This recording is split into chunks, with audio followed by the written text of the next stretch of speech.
Shalom, selamat pagi, salam sejahtera bagi kita sekalian, Bapak, Ibu, Saudara-saudara yang diberkati oleh Tuhan.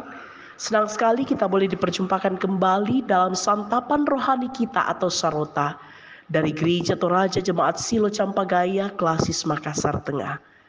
Memaknai bahwa hidup yang adalah anugerah dari Allah senantiasa kita jalani dalam sebuah sukacita dan kedamaian. Karena firman Tuhan menuntun kita, dan karena itu bersama kita akan disapa oleh kebenaran firman Tuhan. Karena itu mari bersama kita berdoa. Terpujilah Engkau ya Tuhan ya Allah kami, pemilik kehidupan kami, dan juga pemelihara kehidupan ini. Kami bersyukur hari baru Engkau anugerahkan bagi kami. Sukacita kami boleh menikmati akan kasih dan perkenanan Tuhan bagi kami saat ini. Tuhan, kami akan mengawali akan seluruh aktivitas dan rencana kami. Kami mau bawa sepenuhnya di dalam terang firman Tuhan, sehingga apa yang kami lakukan hari ini senantiasa berkenan di hadapan hadirat-Mu, dan juga bermakna bagi diri kami dan mendatangkan berkat bagi sesama kami. Karena itu kami telah membuka hati kami dalam ketulusan dan kerendahan hati untuk dipenuhi oleh firman-Mu. Karena itu ya Allah, berbicaralah. Sesungguhnya kami anak-anak-Mu siap mendengarkannya. Di dalam Tuhan kami Yesus Kristus kami bermohon. Amin. Bacaan kita di pagi hari ini terambil dari surat Roma pasal 15 ayat 22 sampai dengan ayat yang ke-33. Roma pasal 15 ayat 22 sampai 33, demikianlah firman Tuhan. Harapan Paulus untuk datang ke Roma. Itulah sebabnya aku selalu terhalang untuk mengunjungi kamu. Tetapi sekarang, karena aku tidak lagi mempunyai tempat kerja di daerah ini, dan karena aku telah beberapa tahun lamanya ingin mengunjungi kamu, aku harap dalam perjalananku ke Spanyol, aku dapat singgah di tempatmu dan bertemu dengan kamu, sehingga kamu dapat mengantarkan aku ke sana. Sebab aku seketika menikmati pertemuan dengan kamu. Tetapi sekarang, aku sedang dalam perjalanan ke Yerusalem untuk mengantarkan bantuan kepada orang-orang kudus. Sebab Makedonia dan Akhaya telah mengambil keputusan untuk menyumbangkan sesuatu kepada orang-orang miskin di antara orang-orang kudus di Yerusalem. Keputusan itu memang telah mereka ambil, tetapi itu adalah kewajiban mereka. Sebab jika bangsa-bangsa lain telah beroleh bagian dalam harta rohani orang Yahudi, maka wajiblah juga bangsa-bangsa lain itu melayani orang Yahudi dengan harta duniawi mereka. Apabila aku sudah menunaikan tugas itu dan sudah menyerahkan hasil usaha bangsa-bangsa lain itu kepada mereka, aku akan berangkat ke Spanyol melalui kota kamu.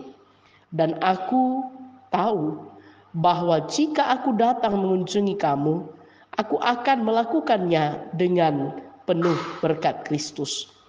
Tetapi demi Kristus Tuhan kita dan demi kasih Roh, aku menasihatkan kamu saudara-saudara untuk bergumul bersama-sama dengan aku dalam doa kepada Allah untuk aku, supaya aku terpelihara dari orang-orang yang tidak taat di Yudea, dan supaya pelayananku untuk Yerusalem disambut dengan baik oleh orang-orang kudus di sana. Agar aku yang dengan sukacita datang kepadamu oleh kehendak Allah, beroleh kesegaran bersama-sama dengan kamu. Allah sumber damai sejahtera menyertai kamu sekalian. Amin. Bapak, Ibu, Saudara-saudara yang kekasih di dalam Tuhan, dari bacaan kita saat ini diberikan sebuah tema untuk kita hayati bersama, yaitu menikmati perjumpaan dalam Kristus. Menikmati perjumpaan dalam Kristus. Saudara-saudara, banyak yang mengatakan bahwa pertemuan dengan tiap orang harus efektif.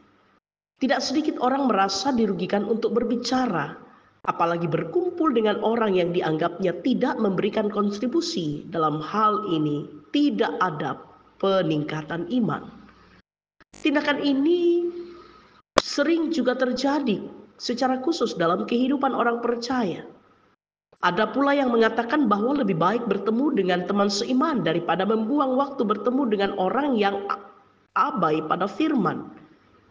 Mungkin saja ini salah satu bentuk kemalasan spiritual yang mengurung kita dalam persekutuan yang nyaman.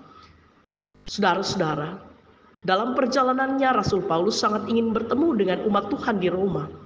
Namun ia hanya bisa singgah dan menikmati pertemuan dengan orang di sana pada saat jemaat mengantarnya ke Spanyol. Itu kita bisa baca dalam ayat 24 bacaan kita. Ia juga sangat menekankan bahwa ketika mereka bertemu, ia akan melakukannya dengan penuh berkat Kristus di ayat yang ke-29.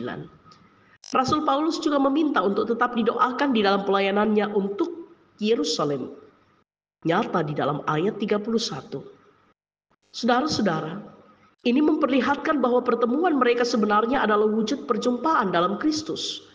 Baik dengan orang-orang yang jarang terlibat, bahkan tidak pernah sama sekali terlibat dalam pelayanan. Mestinya terjalin perjumpaan di dalam Tuhan. Meskipun begitu, waktu pertemuan kita dengan orang lain begitu singkat.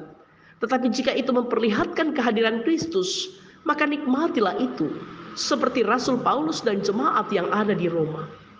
Maka dari itu, jika kita menghindari pertemuan karena merasa tidak ada Kristus di dalamnya, jadikanlah pertemuan itu sebagai perjumpaan dengan Kristus. Sehingga pertemuan itu dapat membawa makna bagi kita maupun bagi orang yang berjumpa dengan kita. Terpujilah Kristus. Amin. Mari kita berdoa. Tuhan, dalam setiap perjumpaan kami, baik itu kepada orang-orang yang seiman di dalam Kristus, pun juga saudara-saudara kami yang mungkin belum atau tidak mengenal Kristus sama sekali. Tetapi ketika kami memaknai bahwa setiap kami yang telah ditebus oleh Kristus adalah utusan-utusan Allah ke tengah-tengah dunia ini, maka kami akan menyatakan kehadiran Kristus lewat sikap hidup kami, tutur kata, dan pikiran kami. Tuhan, mampukan kami dengan Roh-Mu yang kudus dalam sebuah kerinduan kami, dan kerinduan itu diwujudkan di dalam sebuah ketaatan sepenuhnya pada perintah-Mu. Maka Roh-Mu akan memampukan kami untuk mempersaksikan Kristus yang adalah Tuhan dan Juru Selamat ke tengah-tengah dunia ini. Materaikan firman yang telah kami dengar ini dalam hati dan kehidupan kami Bapa, sehingga dengan semuanya itu kami semakin rindu untuk mengenal dan bertumbuh di dalam kedewasaan kepada Kristus. Bapa di dalam sorga, kami bersyukur bersama dengan orang tua dan saudara-saudara kami yang menikmati sukacita atas pertambahan usia di hari ini. Sempurnakan sukacita mereka, dan sukacita ini mereka terus nyatakan di dalam memberikan dan menyerahkan hidup mereka sepenuhnya di dalam sebuah pelayanan yang tulus kepada saudara-saudara kami. Bapa di dalam sorga, orang tua dan saudara-saudara kami yang bergumul karena kelemahan tubuh yang mereka alami, baik itu yang dirawat di rumah-rumah perawatan, yang dirawat di rumah-rumah masing-masing, ataupun dalam proses berobat jalan, atau dalam proses pemulihan, Tuhan berikan keteguhan iman kepada mereka, bahwa dalam segala hal Engkau selalu ada menopang dan bersama dengan mereka. Segenap orang tua kami dalam usia lanjut mereka, berteguh iman, percaya dan harap ya Allah, bahwa di dalam kondisi fisik yang terbatas, Tuhan senantiasa setia memeliharakan mereka dengan kehadiran anak cucu keluarga dan kepekaan jemaat di dalam menyatakan kebersamaan dan topangan kepada segenap orang tua kami. Bapa di dalam sorga, kehidupan bangsa dan negara kami Tuhan topang, Tuhan tuntun, dan jadikan kami sebagai anak-anak-Mu untuk terus berdiri kokoh mempersaksikan akan Allah yang kami sembah di tengah-tengah kehidupan bangsa dan negara kami. Hidup dan kehidupan kami saat ini kami serahkan ke dalam tangan pengasihan Tuhan. Engkau yang senantiasa memeliharakan dan menuntun kami. Ini doa kami ya Allah. Di dalam nama Tuhan kami Yesus Kristus, Kami menyerahkan hidup kami seutuhnya ke dalam tangan kasih-Mu. Amin. Bapak Ibu Saudara-saudara yang kekasih dalam Tuhan, demikianlah persekutuan kita di pagi hari ini. Tuhan memberkati kita sekalian. Selamat beraktivitas. Salam sehat. Tuhan dimuliakan.